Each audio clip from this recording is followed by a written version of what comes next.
The next speaker I'd like to invite is Ibnur. And are you walking away or walking here? I was trying to look for a clicker. I've got the clicker. Awesome. So I met Ibnur some years back when I did a carpentry course at Bottle Tree Park. If you've been there, it's this little kampung. So he's doing FutureME in a different way, which is going back to the past and then trying to hold on to our roots, but then, you know, feet in the past, but kind of head in the future. So I think that's a really interesting approach. You can send your kids there so that they can get their hands dirty and then figure out what it was like to do a lot of the things that we used to do when we were living in the kampungs. So I'm going to hand this over to Ibnur. Oh, thank you so much, Kelvin.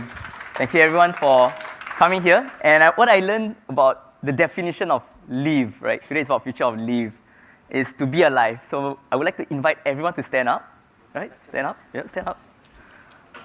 Okay, awesome. I can stretch, you know, turn left, turn right. But I would like you to point your right finger upwards. So we have only one earth, right? We only have one earth. I mean, some people are saying that we are going to build another earth, but that's another issue for another day. And for us to preserve this earth, we need to give. So with your left palm, put forward. Yes, very good, very good. And the next thing is, I would like you to put your right finger into the left palm of the person beside you. Yes, very good. Yep, that's right. Yes, yes, very good. So we are all connected. Very good. So at the count of 3, right, I would like you to grab your friend's finger at the same time try to save your own.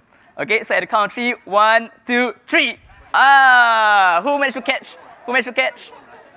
Okay, let's try the other side, right? A bit. So try the other way. Right. So now left finger point. Yes, very good. Okay, at the count of 3, 1, 2, 4. Okay. Again. 1, 3. Awesome. Okay, let's give each other a round of applause. Okay, so we've gone through the first definition of what live means, right? To be alive. And like what Kelvin pointed out, a lot of what I do in Bottle Tree Park at the organization where I serve at now, at Ground Up Initiative, is a lot about living. Living can be, in a lot of ways, very difficult, right? You can talk about life in terms of against death, right? The idea that, you know, if you are living, you are a part of nature, you are a part of something bigger than you. That's one definition of living, to have a soul and you're breathing every day. The second definition, or the second meaning of what I got to understand about living is that of trying to put a certain set of values, a certain set of philosophy that you feel very strongly about or you believe strongly about and put it into practice.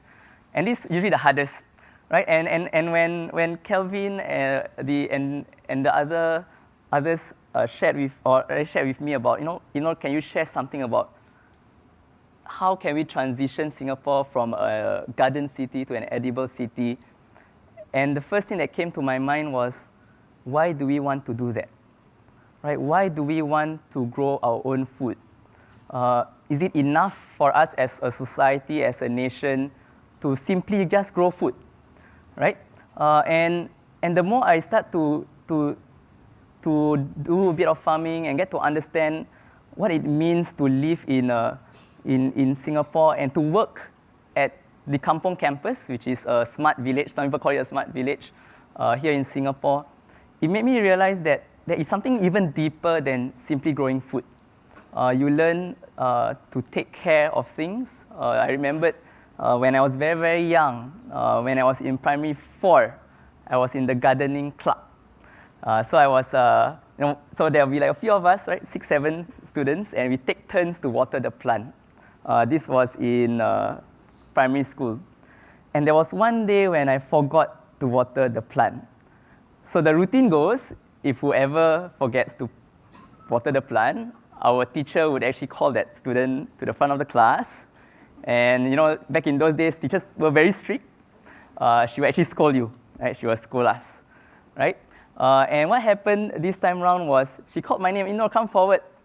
I know that you forget to water the plants during recess time, but I would like you to go back to your seat. And then she started to tell a story. She shared a story about something called Soylent Green. You know, like some of you might have heard about Soylent. How many of you have heard about Soylent? How many of you have tasted Soylent? No, okay. So Soylent Green is a movie set in 2022, right? So it's in the future, right? So we have around 6 more years to that future. It's a dystopian future. It's a future where people, or rather on Earth, we no longer have any plants. We don't have any more animals. I remember sharing this story with a group of primary school students, and their first reaction was like, hey, then how to eat, right? Like, and it's like, so what would be your breakfast? What would be your lunch? What would be your dinner? And essentially what happened in that movie, it's a dystopian future, and before someone about to end his or her life through aging, they will be sent to a particular room. And in that room, you would see what Earth used to be full of life. Animals, clean rivers, butterflies, elephants, giraffe, and then they will mysteriously disappear into another room, right? And what happens in this room, no one knows, no one on Earth knows, until someone secretly enters that room. And he discovered that what happened after that was that is the food manufacturing plant to create Soylent, and Soylent becomes our food, right? So we become a cannibalistic kind of a society, a civilization. And after the incident, my interest in environmentalism became stronger. Even though we are primary school students, our teacher just shared this story. And it shared with us that, even that simple watering of a plant, it reflects that you care for something else. The empathy that you have for the plant, such that maybe someday when you grow up, when you become a leader or an educator, you want to take care of something, take care of your home, take care of someone under you, your subordinates, take care of your children. And it's very interesting that life alone is very miraculous thing. But I will not say so much about this. I would like to show the first video to share about my second definition of live.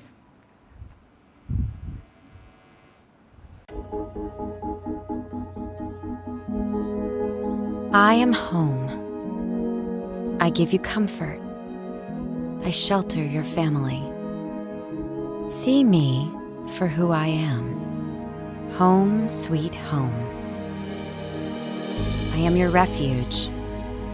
I am the floor that supports you, the foundation that keeps you steady, the walls that give you shelter, the roof that protects you. I am your home. If you don't take care of me,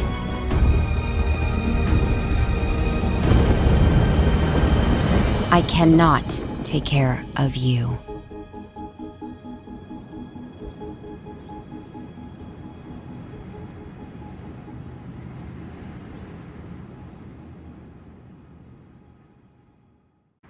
Yeah, very powerful video. Every time I watch that video, right, my hair was 10, right? And it's a reminder to all of us that we need nature, not really the other way around.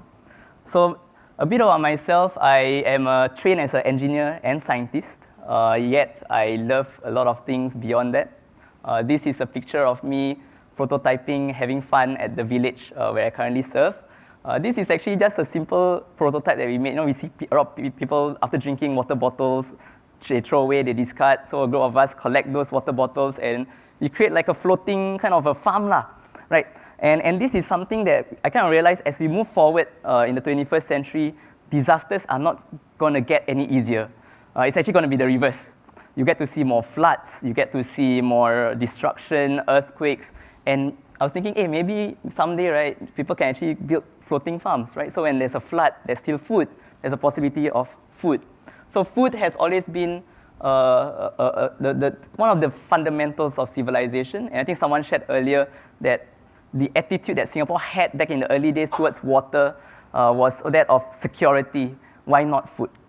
Right? So I studied in NUS, but I was also very lucky to be at Silicon Valley. But that was also the time when I started to understand a bit better about home.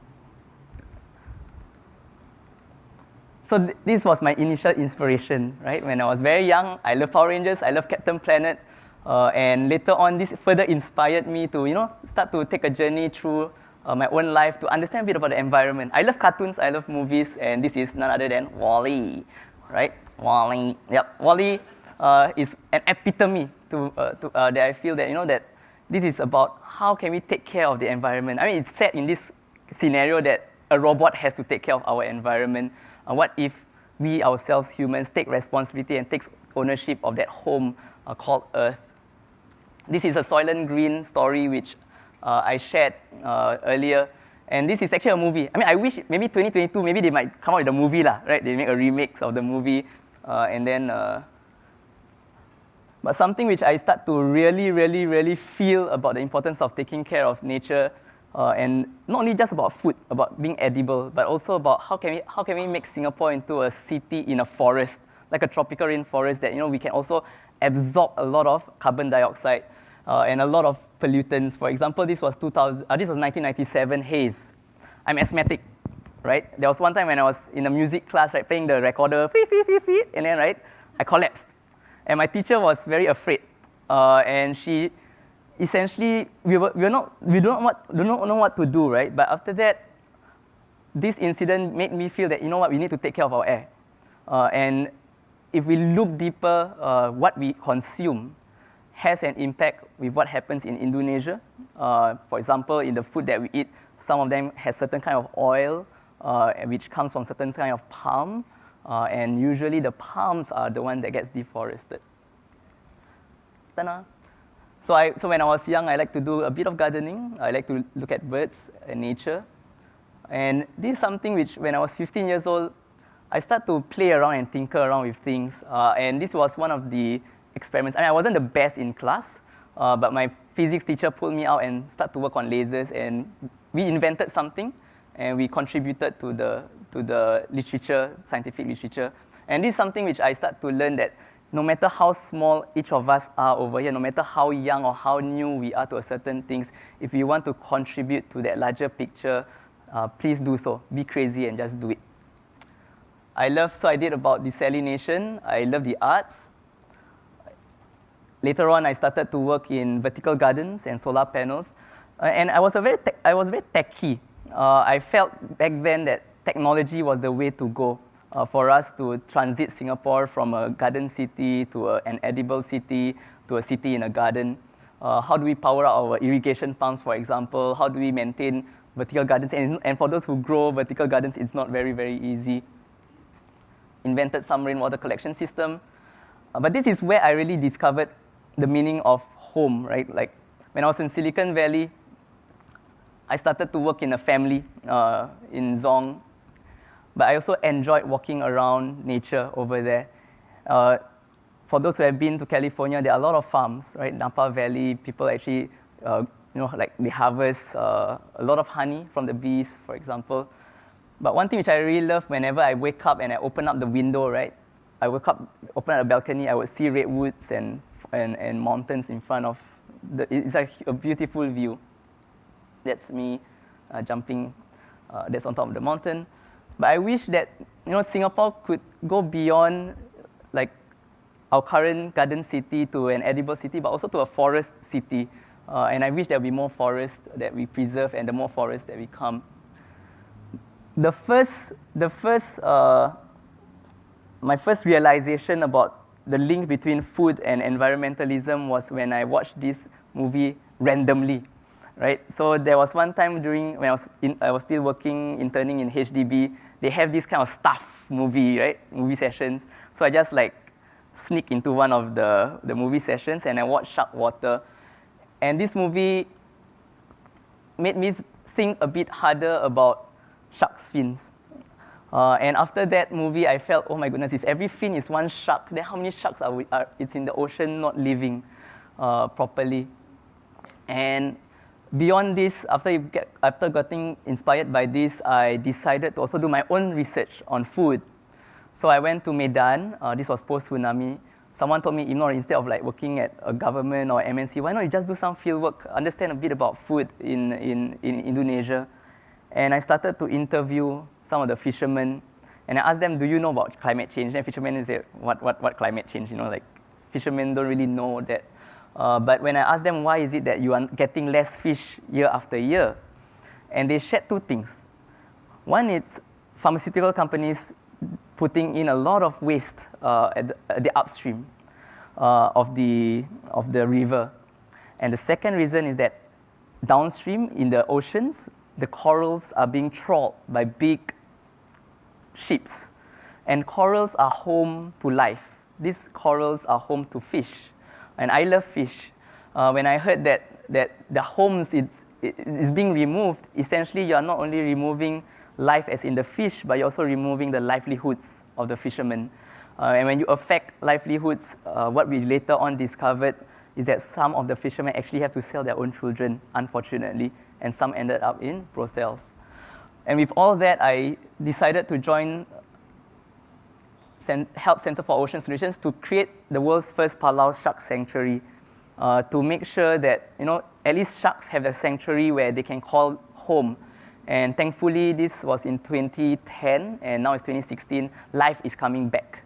My wish is someday that we have a sanctuary here in Singapore. It's difficult, but if there is a sanctuary in Singapore, maybe next time we can have more dolphins, can do dolphin watching, and that would be an awesome future for us. The other things that boggled me when I was going through my technology route was this frustration. We live in a highly 5C world, right? For those who are familiar with 5C, I remember sharing 5C with an American, and she was like, "Are you sure? Is that a joke?" So 5C, for those who are not familiar, 5C stands for cash, credit card, condo, right? Car, career, some people say country club. And what I was frustrated was, we have a lot of cash moving around in the world.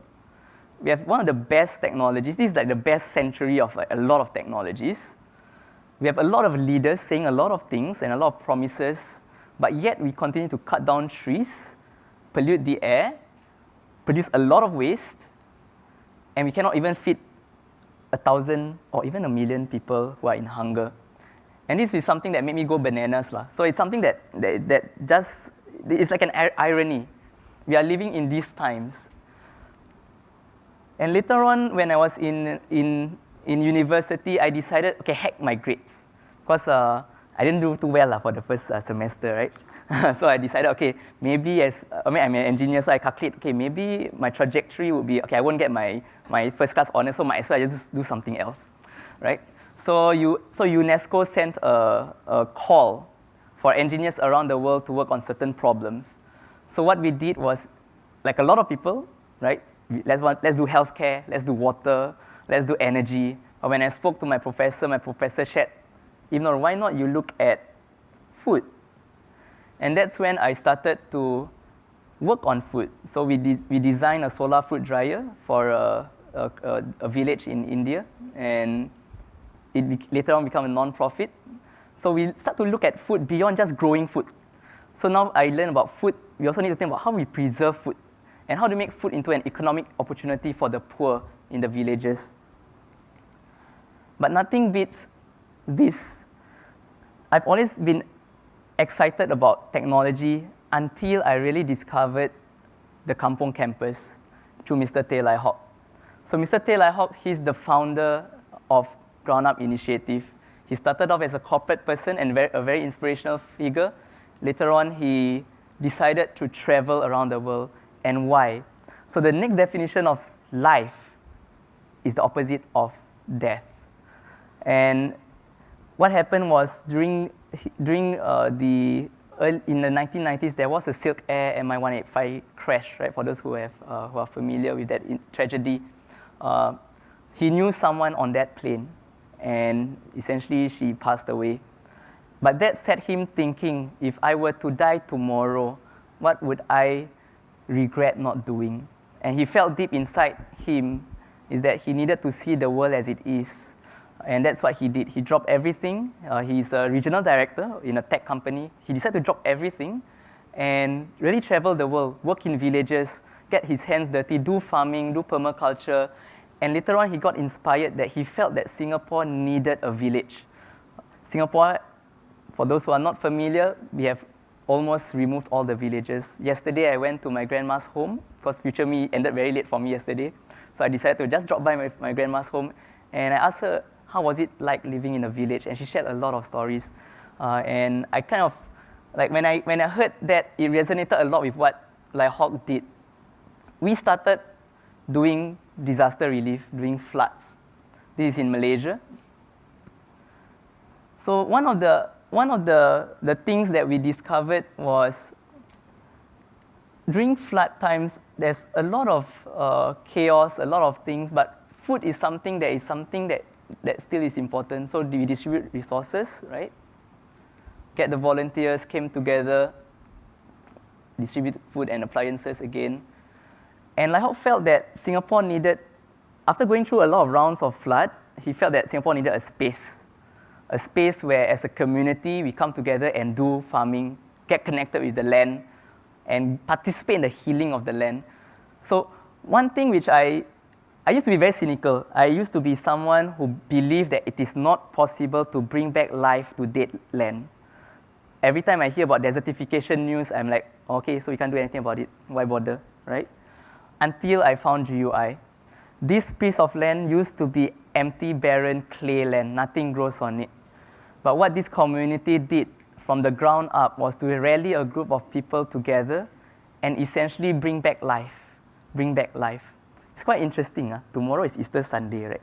So it's about, like death, and then now we bring back life, right? To revive back the land, right? And how we do it, it's through continuous weekly engagement with the land. And we have something called Balik Kampung, right? Where every Saturday, volunteers from all walks of life, young at heart, engineers, architects, chefs, counselors, artists come together and help build this space called Kampung Campus. And it's a very experimental ground.